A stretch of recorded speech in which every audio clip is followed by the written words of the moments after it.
ini memang kalau dulu di awal reformasi ketika baru kita munculkan yang menangani UMKM ini katanya seperti main catur di lapangan golf kan. Wilayahnya kecil, anggaran yang ini terbatas, pendukungnya juga terbatas, tapi maunya mengubah keadaan. Nah ini mungkin apa kira-kira yang bisa kita lakukan? Sebenarnya kan terbanyak ya, pelaku UMKM itu sangat banyak sekali dibandingkan dengan usaha-usaha besar gitu. Tapi dalam kenyataannya, kebijakannya bahkan ketika menteri yang lalu siapa tuh yang anti korupsi itu, Menteri UMKM yang lalu, Mas Duki. Waktu awal-awal saya periode yang lalu di Komite 4, itu kita rapat kerja, anggarannya itu nggak sampai 1 triliun dalam setahun. Padahal kita sekian ribu triliun gitu. Bagaimana mungkin negara ini akan menumbuhkan UMKM dengan anggaran yang sangat minim itu? Kira-kira gitu ya.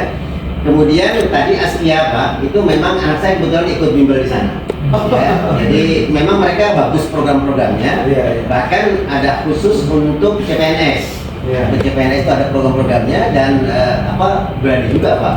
Artinya kalau sampai lulus sekian gitu kan, nggak apa-apa sih sebenarnya, kita kan kesepakatan ya.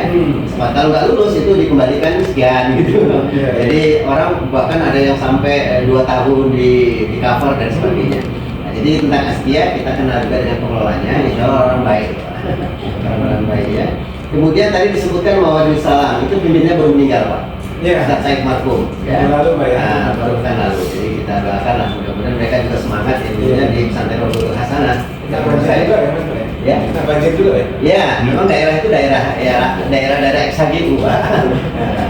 Kemudian tentang pemekaran sedikit, karena saya dulu juga di DPRD Sumatera Utara bersama Pak Amsal ini ikut memproses pemekaran 3 calon provinsi dari Sumatera Utara, yaitu Provinsi Tapanuli, Protap, kemudian Sumatera bagian selatan, Provinsi Sumatera Tenggara, dan juga Pulau Nias.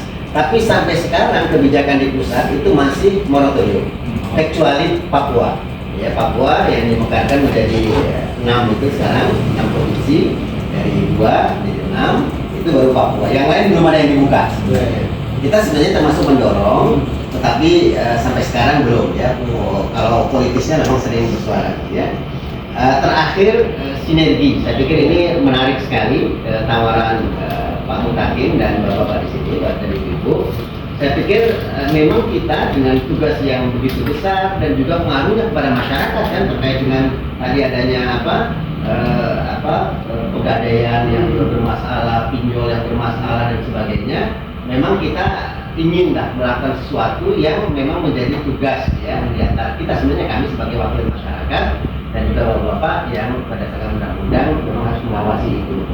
Dan mudah-mudahan nantinya dengan kebersamaan kita di negeri ini, terutama di Sumatera Utara, ini masalah-masalah kita secara bertahap bisa kita atasi.